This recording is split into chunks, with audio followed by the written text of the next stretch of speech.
प्रधानमंत्री नरेंद्र मोदी 5 देशों की यात्रा के पहले चरण में घाना पहुंचे। उन्होंने घाना पहुंचकर कई ऐतिहासिक समझौते किए, जिसमें सबसे महत्वपूर्ण है रेयर अर्थ मिनरल्स की माइनिंग से जुड़ा अहम करार। अब इसकी चर्चा पूरे विश्व में हो रही है। दरअसल चीन के पास रेयर अर्थ मिनरल्स की भरपूर मात्रा है, लेकिन उसने इस पर पूरा कंट्रोल लगा रखा है। इससे भारत के इलेक्ट्रिक व्हीकल प्रोजेक्ट को नुकसान पहुंचा है और अब भारत ने घाना के साथ रेयर अर्थ मिनरल्स को लेकर करार करके चीन को दिया है करारा जवाब। भारत ने उसके एकाधिकार को तोड़ने का अभियान शुरू कर दिया है। चलिए आपको बताते हैं रेयर अर्थ मिनरल्स क्यों अहम हैं, ये होते क्या हैं और चीन का एकाधिकार इस पर क्यों है।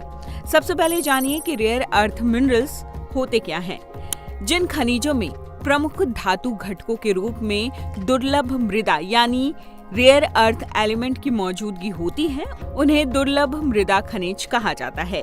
ये खनिज REE यानी रेयर अर्थ एलिमेंट का प्राथमिक सोर्स है। इसमें शामिल 17 तत्व scandium, yttrium, lanthanum, cerium, praseodymium, neodymium, promethium, samarium, europium, gadolinium, terbium, dysprosium, holmium, erbium, thulium, ytterbium और ल्यूटेटियम है। रेयर अर्थ मिनरल्स के कुछ एग्जाम्पल्स हैं जिसमें इन रेयर अर्थ एलिमेंट के भंडार होते हैं। वो हैं बास्टानासाइट, मोनाजाइट, जैनोटाइम, लोपेराइट और लेटेराइट यानी आयन सोखने वाली मिट्टी। अब जानते हैं कि रेयर अर्थ एलिमेंट इतने महत्वपूर्ण हैं क्यों।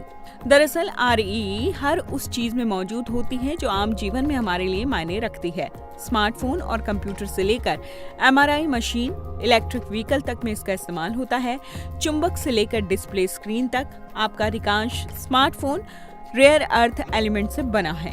या आपके लैपटॉप या डेस्कटॉप के लिए भी इस्तेमाल किया जाता है। अब आते हैं चीन पर और जानते हैं कि रेयर अर्थ एलिमेंट पर चीन का नियंत्रण क्यों है।